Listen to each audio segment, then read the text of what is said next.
নমস্কার ফ্রেন্ডস, আমি শুভদীপ। আর আজকে আমাদের টপিক হচ্ছে হোয়াই পাকিস্তান ওয়ান্টস কাশ্মীর। পাকিস্তান কেন কাশ্মীরের পেছনে এতদিন ধরে পড়ে আছে? প্রথমেই যেটা দেখে নেওয়া যাক, কাশ্মীর 1948-এ ভারতের সাথে অফিসিয়ালি মার্জড হয় এবং রাজা হরি সিং, তখনকার সময় যিনি রাজা ছিলেন কাশ্মীরের, উনি স্বাক্ষর করেন ভারতে মার্জ হয়ে যাওয়ার জন্য। উনি একটি চুক্তিপত্রতে স্বাক্ষর করেন।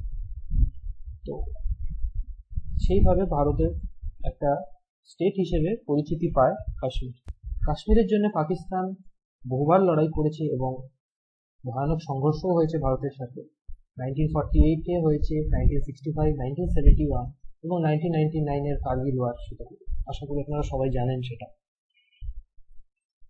পাকিস্তান এতগুলো লড়াই লড়েছে, কিন্তু আপনারা যদি দেখেন তো পাকিস্তান প্রত্যেকটা লড়াই হেরেছে, বাজেভাবে হেরেছে, এবং তাদের প্রচুর সৈন্য মারা গেছে তাতে, এবং অনেক স্যাক্রিফাইস হয়েছে তাদের দেশের নাগরিক এবং সেনা। যার ফলে এটাই হয়েছে যে পাকিস্তানের যে ইকোনমি ছিল সেটাও খুব বাজেভাবে এফেক্টেড হয়, এবং আজকের দিনে যেটা আমরা দেখতে পাচ্ছি, পাকিস্তানের ইকোনমিক্যাল অবস্থা খুবই খারাপ এবং তাদের দেশে সেরকম ডেভেলপমেন্টাল ব্যাপারও খুব একটা হয় না। তো এর ফলে কি হয়েছে, পাকিস্তান 1948-এ যে যুদ্ধটা করে, সেই সময় তারা কাশ্মীরের একটা বড় অংশ দখল করে নেয়, যেটা ইন্ডিয়া আজ অব্দি স্বীকৃতি দেয়নি এবং আমাদের দেশের ম্যাপেও সেটা শো করে না। সেটার নাম হচ্ছে পিওকে। আপনারা সবাই জানেন সেটাকে পাক অকুপাইড কাশ্মীর বলে। তো সেই জায়গাটার ওপরে ওদের এখনো বিনা সত্ত্বে ওদের অধিকার রয়েছে, এবং তারা সেখানকারও কোনো ডেভেলপমেন্টের কাজ করতে পারেনি এবং কম্প্রোমাইজ হয়েছে। সবকিছু ডেভেলপমেন্টাল কাজ ওখানে কম্প্রোমাইজ হয়েছে এই দীর্ঘদিনের যুদ্ধের জন্য। তো পাকিস্তান অ্যাকচুয়ালি কাশ্মীর কেন চায়? তো আপনারা যদি দেখেন তো কাশ্মীরে কোনো ন্যাচারাল বা মিনারেল রিসোর্সেস নেই। হ্যাঁ, এছাড়াও যদি আপনি দেখেন পাকিস্তান, যেরকম আমি বললাম, পাকিস্তানের কাছে অলরেডি পিওকে, গিলগিট বালতিস্তান রয়েছে, যেখানে অলরেডি খুব সুন্দর জায়গা। আর মাউন্ট কেটু যেটা রয়েছে সেটা গিলগিট বালতিস্তানে পড়ে, যেটা বলা হয় যে ভারতে রয়েছে দ্বিতীয় পাহাড়, যেটা কেটু, যেটা মাউন্ট এভারেস্টের পরে আসে উচ্চতা, সেটা কেটু। বাট আনফর্চুনেটলি সেটা এই মুহূর্তে গিলগিট বালতিস্তানে রয়েছে এবং সেটি পাকিস্তানের ইলিগাল অকুপেশনের মধ্যে সেটা রয়েছে। তো সেই সব জায়গাকার ন্যাচারাল বিউটি খুবই সুন্দর, এবং ওখানে পাকিস্তান চাইলে অনেক ডেভেলপমেন্টাল কাজ করতে পারে। বা এমন কোনো ব্যাপার নেই যে আমাদের কাশ্মীর সুন্দর, ওদের ওখানে যেটা ওদের কাছে আছে সেটা ভালো নয়। তো সেটার জন্যও নয়। আরেকটা সব থেকে বড় ব্যাপার দেখার হলো যে পাকিস্তান অলরেডি গিলগিট বালতিস্তানের একটা অংশ, যেটা আমাদের কাশ্মীরের মধ্যে বলতে পারেন, যেটা ওরা অধিকার করে রেখেছে, সেখানকার একটা পপুলার জায়গা, সেটা হচ্ছে সাক্সগ্যাম ভ্যালি। সেই জায়গাটা ওরা চীনকে অলরেডি গিফট করেছে। তো পাকিস্তান যদি সত্যিই কাশ্মীরের প্রতি এত সহৃদয়শীল হতো, তাহলে কি এইভাবে কাউকে কোনো জায়গা দিতে পারত? আমার তো মনে হয় না। যাই হোক, তাছাড়াও পাকিস্তানের অনেক নিজস্ব অনেক অভ্যন্তরীণ প্রবলেম আছে, যেমন ধরুন বালুচিস্তান এবং নানান প্রভিন্সে অনেক প্রবলেম চলছে। তো পাকিস্তানের অ্যাকচুয়াল ইন্টেনশন কিন্তু কাশ্মীর নয়, যে কাশ্মীর পেলে ওরা কিছু হয়ে যাবে বা কিছু। পাকিস্তান অ্যাকচুয়ালি যেটা চায় সেটা হচ্ছে পাকিস্তান ইন্দাস ওয়াটার রিজিয়নটাকে কন্ট্রোল করতে চায়, যেটা আমাদের লাদাখ এবং হিমালয় অঞ্চল থেকে যেসব ইন্দাস ওয়াটার রিজন, যেটা ইন্দাস নদী যেটা রয়েছে, সেখান থেকে যেই নদীগুলো নেমে আসছে, তো সেগুলো সবই, মোহনা যেটা রয়েছে, সবই আমাদের ভারত থেকে সেটা উৎস হচ্ছে নদী। তো সেই ক্ষেত্রে পাকিস্তান কিন্তু পুরোপুরি ইন্দাস ওয়াটার এর উপরেই ডিপেন্ডেন্ট। ওদের হাইডেল পাওয়ার প্রজেক্ট হোক বা ওদের ইরিগেশন হোক, ওদের দেশের পুরো ইকোনমি ওটার উপর ডিপেন্ডেন্ট হয়ে আছে। এমনিতেও পাকিস্তানে খুব একটা ফার্টাইল জায়গা নয়, ওদের ওখানে বেশিরভাগ জায়গাতে চাষবাসের যোগ্য নয়, তো ওদের পুরোপুরি এই ইন্দাস ওয়াটার রিজিয়নের যে জলটা আছে তার উপর ডিপেন্ডেন্ট হয়ে থাকে। কিন্তু যেহেতু কাশ্মীর এবং সংলগ্ন এলাকা থেকে এই জলের উৎস হয়, তো সেই জন্যই পাকিস্তান যেটা মনে করে যে পাকিস্তান ওটার উপরে যদি কন্ট্রোল রাখতে পারে তাহলে সেটা ওদের পক্ষে ভালো। পাকিস্তান এমনিতেই যেরকম আমি বললাম, ওদের জলের খুব সমস্যা, এবং ওরা হচ্ছে ওয়ার্ল্ডের মধ্যে 23rd most water stressed country, এবং একটা রিপোর্ট অনুযায়ী ওদের দেশ 2040-এর মধ্যে আরো বেশি ওয়াটার স্ট্রেসড কান্ট্রি হয়ে যেতে পারে। যেটা আপনার এক্সপ্রেস ট্রাইবিউনেও দিয়েছিল একটা রিপোর্ট, যেটা আপনার পাবলিশ হয়েছিল অগস্ট 31, 2015। তো আপনারা এটা পড়তে পারেন, এক্সপ্রেস ট্রাইবিউন ওয়েবসাইটে গিয়ে এই নিউজটা আছে, আপনারা পড়ে দেখতে পারেন। পাকিস্তান কাশ্মীরের ওয়াটারটাকে কন্ট্রোল করতে চাইছে, জলটা নিজের কন্ট্রোলে রাখতে চাইছে, এবং সেইটার জন্য সেটাকে তারা একটা অন্য রূপ দিচ্ছে যে ওরা নাকি কাশ্মীরকে ভালোবাসে বা ইসলামের জন্য ওরা কাশ্মীরটা চাইছে, ধর্মের লড়াই করছে। এসব একটা ফেক প্রোপাগান্ডা করে ওরা কাশ্মীরটাকে নিজের হাতে আনতে চাইছে। কিন্তু ওদের আসল যেটা উদ্দেশ্য সেটা হচ্ছে জল, এবং জল ছাড়া কিছুই না, যেটার ওপরে ওদের এই সবকিছু প্রজেক্ট, হাইডেল পাওয়ার প্রজেক্ট, এগ্রিকালচারাল সিস্টেম সবকিছু ডিপেন্ড। তো আপনারা দেখতে পাচ্ছেন যে কিভাবে এই নদীগুলো ভারত থেকে বেরিয়ে, হিমালয় থেকে বেরিয়ে একেবারে পাকিস্তানে যায়, যেটাকে 5টা নদী আছে, তার মধ্যে দেখতে পাচ্ছেন এখানে ঝেলাম, চেনাব, সতলেজ আছে, আর ওদিকে ইন্দাস যেটা সব থেকে ওপরে দেখতে পাচ্ছেন, যেটা আপনার ওই হিমালয় তিবেট রিজিয়ন থেকে আসছে, এবং প্রত্যেকটারই কন্ট্রোল যদি দেখেন ভারতের হাতে রয়েছে, এবং ভারত চাইলে এখানে ড্যামসও বানাতে পারে ডেভেলপমেন্টাল কাজের জন্য।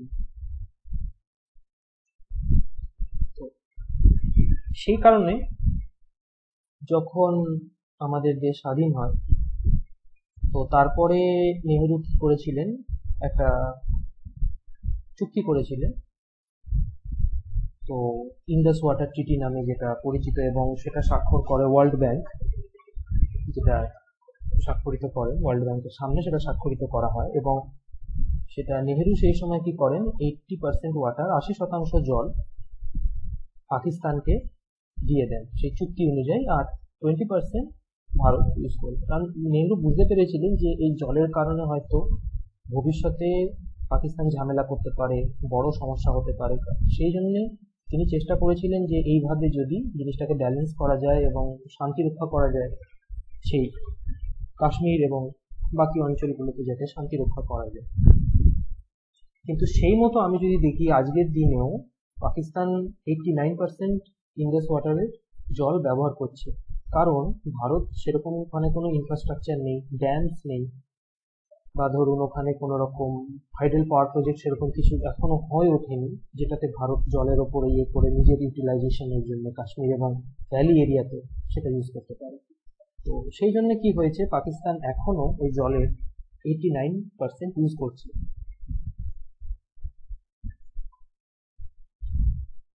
পাকিস্তানের ভয় কি তাহলে? পাকিস্তানের অ্যাকচুয়াল ভয় এটাই যে ভারত যে কোনো সময় দরকার পড়লে ইন্দাস ওয়াটার ট্রিটি ক্যান্সেল করে দিতে পারে, জল আটকে দিতে পারে, ওখানে বাঁধ টাধ বানাচ্ছে অলরেডি ইন্ডিয়া। তো ওদের এটা একটা বড় ভয়ের কারণ যে ইন্ডিয়া চাইলে সেটাকে স্টপ করতে পারে, এবং তার ফলে কি সেটা ওদের সমস্যা হয়ে যেতে পারে, সেটা পাকিস্তানের ধারণা।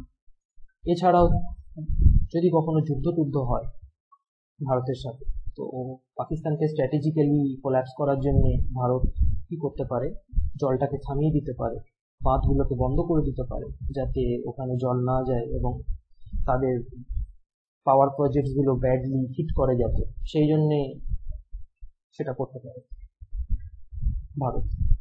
অবভিয়াসলি এইসব জিনিসগুলো পাকিস্তানের মাথায় আছে।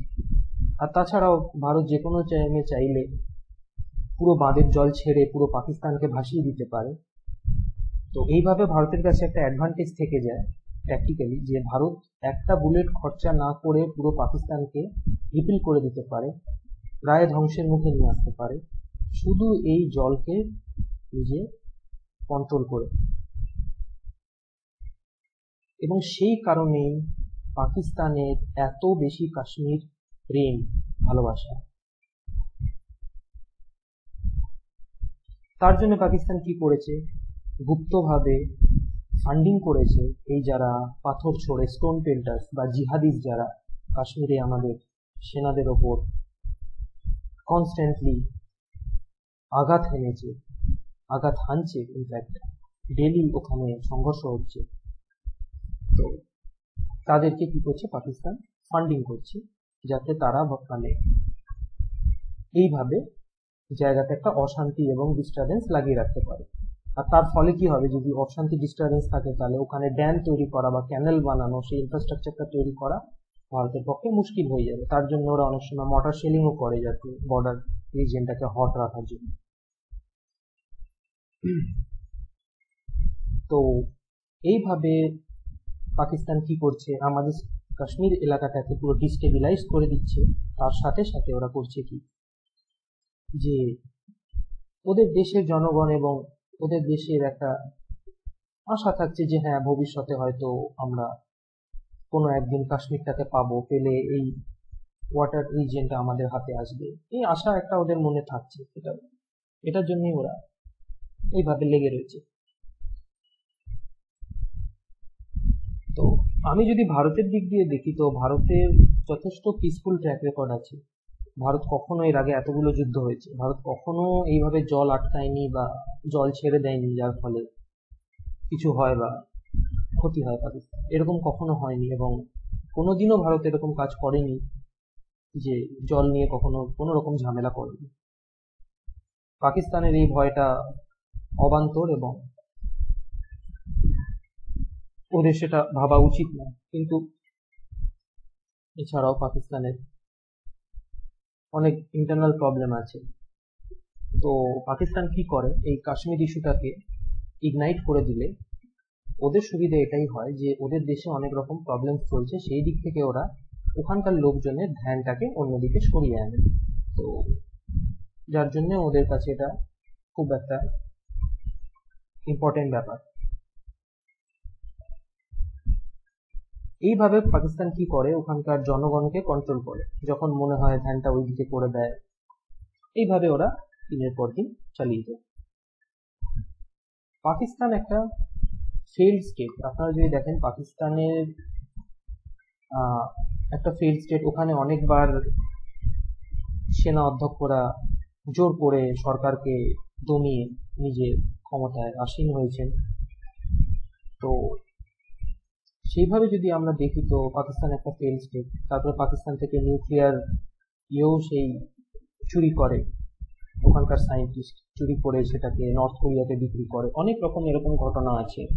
এবং যার জন্য আমেরিকাও বলেছে যে হ্যাঁ পাকিস্তান এরকম ভাবে নিউক্লিয়ার সেফ নয়, পাকিস্তানের নিউক্লিয়ার প্রোগ্রাম সেফ না, আতঙ্কবাদীদের হাতে গেলে সেটা ক্ষতি হতে পারে আমাদের দেশে। তাছাড়াও যদি দেখেন পাকিস্তান আগের যেটা ইস্ট পাকিস্তান ছিল, আজকের বাংলাদেশ, তো 1971-এ সেটা ওরা হারায়, কারণ ওখানে ওরা খুব অত্যাচার করছিল এবং তার জন্য ওদেরকে ওই জায়গাটা হারাতে হয়েছে এবং বড় একটা জায়গা ওদের লস হয়েছে তার ফলে 71-এর পার্টিশনের পর। তো পাকিস্তান তারপর থেকে একটা মনের মধ্যে দৃঢ় সংকল্প করে নেয় যে এর পরে ওরা নিজেদেরকে কখনো পার্টিশন হতে দেবে না এবং একজুট করে রাখবে। তাই এইসব কাশ্মীর নিয়ে ওরা একটা জিনিস এবং সিচুয়েশন ক্রিয়েট করে রেখেছে। আর ভারতের এগেনস্টে একটা অঘোষিত যুদ্ধ চালিয়ে যাচ্ছে। পাকিস্তানের মেন্টালিটি এমনিতেই নেগেটিভ, এটা সবাই জানে, এবং তাদের এই নেগেটিভ এবং হেট ফিলিংসের জন্য ওখানে প্রচুর হিন্দু, শিয়া, আহমেদিয়া কমিউনিটি যারা ছিল তাদের ওপর অনেক অত্যাচার হয়েছে এবং সেটা সবারই জানা।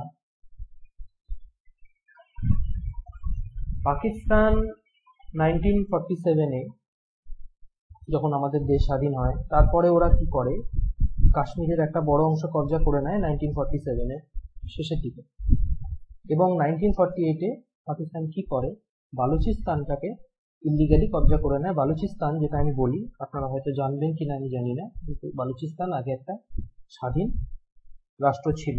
তো 1947-এ যখন দেশ স্বাধীন হয়, ব্রিটেন যখন পাকিস্তান ভারতকে আলাদা করে, সেই সময় বালুচিস্তান ভারতে হেল্প চেয়েছিল যাতে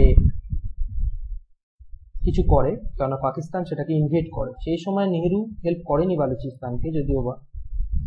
তো সেই ফলে কি হয়, জোর করে ওই ইন্ডিপেন্ডেন্ট একটা স্টেটকে দখল করে নেয় পাকিস্তান 1948-এ, আর নিজের মধ্যে মিলিয়ে নেয় এবং ওটাকে বালুচিস্তান স্টেট নাম দিয়ে দেয়, যেটা ওদের কোনো অধিকারই ছিল না, কিন্তু পাকিস্তান সেটা করে 1948-এ। এছাড়াও পাকিস্তান কি করেছে, ওখানকার পাঞ্জাব প্রভিন্সে প্রচুর শিখ ছিল যাদেরকে হত্যা করেছে নির্বিচারে, এবং সেখানকার কন্ট্রোলটাকে ওরা নিজেদের হাতে খুব ভালোভাবেই রেখেছে। এবং পাকিস্তান সিন্ধ অঞ্চলেও প্রচুর গণহত্যা চালিয়েছে এবং ওখানকার প্রচুর হিন্দু সিন্ধিদেরকে মেরেছে, এবং জায়গাটার ওপরে আজ ওদের কন্ট্রোল রয়েছে। তাছাড়াও হিন্দু, শিখ, শিয়া এবং আহমেদিয়া যারা রয়েছিল, তারা কোনোদিনই নিজের মানবাধিকার পায়নি পাকিস্তান স্বাধীন হওয়ার পর থেকে। এবং আপনারা হয়তো সবাই জানেন, পাকিস্তান একটি ইসলামিক কান্ট্রি, তাই ওখানে হিন্দু, শিখ বা শিয়া এদের কারোরই অধিকার নাই বললেই চলে। পাকিস্তান আর্মি যেটা করে, একটা খুব ইম্পর্টেন্ট রোল প্লে করে সেখানকার অন্যান্য কমিউনিটিকে চেপে সাপ্রেস করার জন্য, ওখানকার গভর্নমেন্টকে একটা পাপেটের মতো কন্ট্রোল করার জন্য ওখানকার আর্মি খুব বিখ্যাত, এবং তারা করছেও টিল ডেট। তাহলে পাকিস্তান কি? পাকিস্তান অ্যাকচুয়ালি একটা কোনো নেশন নয়। পাকিস্তান একটা কনগ্লোমারেশন, নানান জায়গাকে ফোর্সফুলি কবজা করে তার উপর একটা ডিক্টেটরশিপ চালানো বা একটা মিলিটারি অ্যাগ্রেশন করে রাখা এবং ধার্মিক উন্মাদনাকে প্রশ্রয় দেওয়া, এইসব ওখানে হয়। পাকিস্তানের মিলিটারি সবকিছু কন্ট্রোল করে, কারণ ওখানে মিলিটারি সব, ইভেন ওখানে বড় বড় পজিশনেও মিলিটারির অধ্যক্ষ থেকে শুরু করে যারা জেনারেলস আছে, ওরা বড় বড় কোম্পানিতে আছে, বড় ভালো পজিশনে আছে। তো পাকিস্তানের মিলিটারি এটাই হলো যে যদি কখনো শান্তি আসে তাহলে ওদের ভ্যালুটা থাকবে না ভারতের সাথে যদি শান্তি আসে, তাই তারা সবসময় একটা ভারতের প্রতি একটা ভয়, ঘেন্না সবসময় লোকেদের মনে জাগিয়ে রাখে, এবং তার জন্য পাকিস্তানকে হেল্প করে পাকিস্তানি মিডিয়া, যে সবসময় ভারতের এগেনস্টে বিষদগার, ভারত এই ভারত সেই বলে সবসময় খবর প্রকাশিত করে তাদের টেলিভিশন চ্যানেলগুলি। এছাড়াও পাকিস্তানে ইস্যু অলমোস্ট সলভ হয়ে গেছিল 1999-এ, যখন শ্রী অটল বিহারী বাজপেয়ী আর নওয়াজ শরীফ যখন প্রথম টার্মের জন্য ছিলেন। কিন্তু ঠিক সেই সময় মুশারফ কি করেন, ওখানে জিহাদিসকে ঢুকিয়ে দেয়, আতঙ্কবাদীদের ঢুকিয়ে দেয় এবং সেনা ঢুকিয়ে দেয়, যার ফলে কি হয় 1999-এর কার্গিল ওয়ার শুরু হয়ে যায়, আর এই পুরো ব্যাপারটা টোটালি ডিসম্যান্টেল হয়ে যায় এবং নষ্ট হয়ে যায়, এই পিস প্রসেস থাকে না। এটা করে আরেকবারও পাকিস্তানের সেনা প্রমাণ করেছিল যে কাশ্মীর সমস্যার সমাধান তারা হতে দেবেন, সেটা ভালো করেই তারপর থেকে বোঝা যায়। তো আমরা যদি কনক্লুশনে দেখি তাহলে আমরা কি জানতে পারি? আমরা এটাই জানতে পারি যে পাকিস্তান কাশ্মীরটাকে নিজের হাতে রাখতে চায় প্রথমত জলের জন্য, যাতে ভারতের কাছে তাদের কখনো হাত না পাততে হয়, বা কখনো কিছু হলে যাতে ওদের জলটা আটকে না যায় ভারতের সাথে। তো এটা একটা কারণ। আর পাকিস্তানের দ্বিতীয় কারণ যেটা হচ্ছে সেটা হচ্ছে কাশ্মীর ইস্যুটাকে যদি পাকিস্তান অ্যালাইভ রাখে তাহলে কি হবে, ওদের দেশের মধ্যে যে এই বালুচিস্তান আলাদা হতে চাইছে, ওদিকে পাখতুনিস্তান আলাদা হতে চাইছে, গিলগিট বালতিস্তানের লোকেরা বলছে থাকবো না, উন্নয়ন নেই বলে, তো এই সব জিনিসগুলোকে দেশকে ভেঙে যাওয়ার থেকে আটকানোর জন্য হেল্প করে। কারণ কাশ্মীর ইস্যুটার কথা বললে কি হয়, তখন সবাই একজোট হয়ে যায়। যেমন ধরুন, যদি আপনার বাড়িতে নিজের দাদার সাথে বা ভাইয়ের সাথে কোনো প্রবলেম হয়, ঝামেলা হয়, তো পাড়ায় যদি কোনো সমস্যা হয় তো কি হবে, কিছুক্ষণের জন্য ঘরের ঝগড়াটা বন্ধ হয়ে যায়, তখন সবাই একজোট ভাবে ওই যে বাইরের সমস্যাটাকে দেখে। তো সিমিলার জিনিস পাকিস্তানও ফলো করেছে এই কাশ্মীর ইস্যুটার দিকে সবাইকে ঘুরিয়ে রেখে। তৃতীয়ত যেটা ওরা করছে যে ভারতের বিরুদ্ধে একটা হেট, হিন্দুদের বিরুদ্ধে একটা বিদ্বেষ, হিন্দু বিরোধী একটা মনোভাব তৈরি করিয়ে রাখা।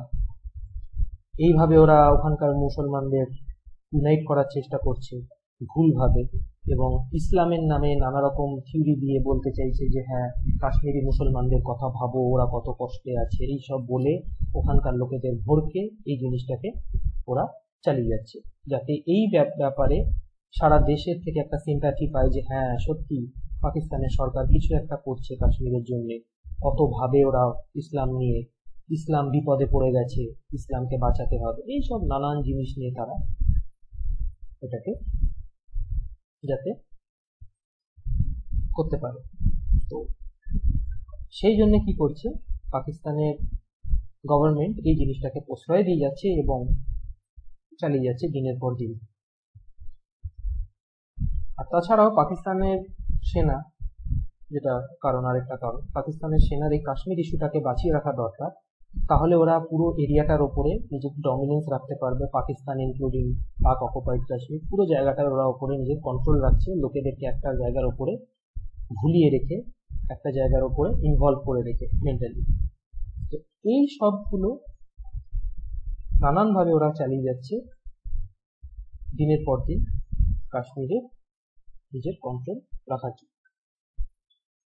তো আমার ভিডিও যদি আপনাদের ভালো লেগে থাকে তো অবশ্যই সাবস্ক্রাইব করুন, শেয়ার করুন, লাইক করুন। আমি এরপরে বাংলাতে আরো ইম্পর্টেন্ট টপিকের ওপরে নানান বিষয় নিয়ে আলোচনা করব, এইভাবেই ইনডেপথ অ্যানালাইসিস থাকবে আমার, এবং আমি ভবিষ্যতে আরো এরকম ভিডিও নিয়ে আসব নানান ভালো এবং দেশের টপিকের ওপরে এবং নানান টপিকের ওপরে।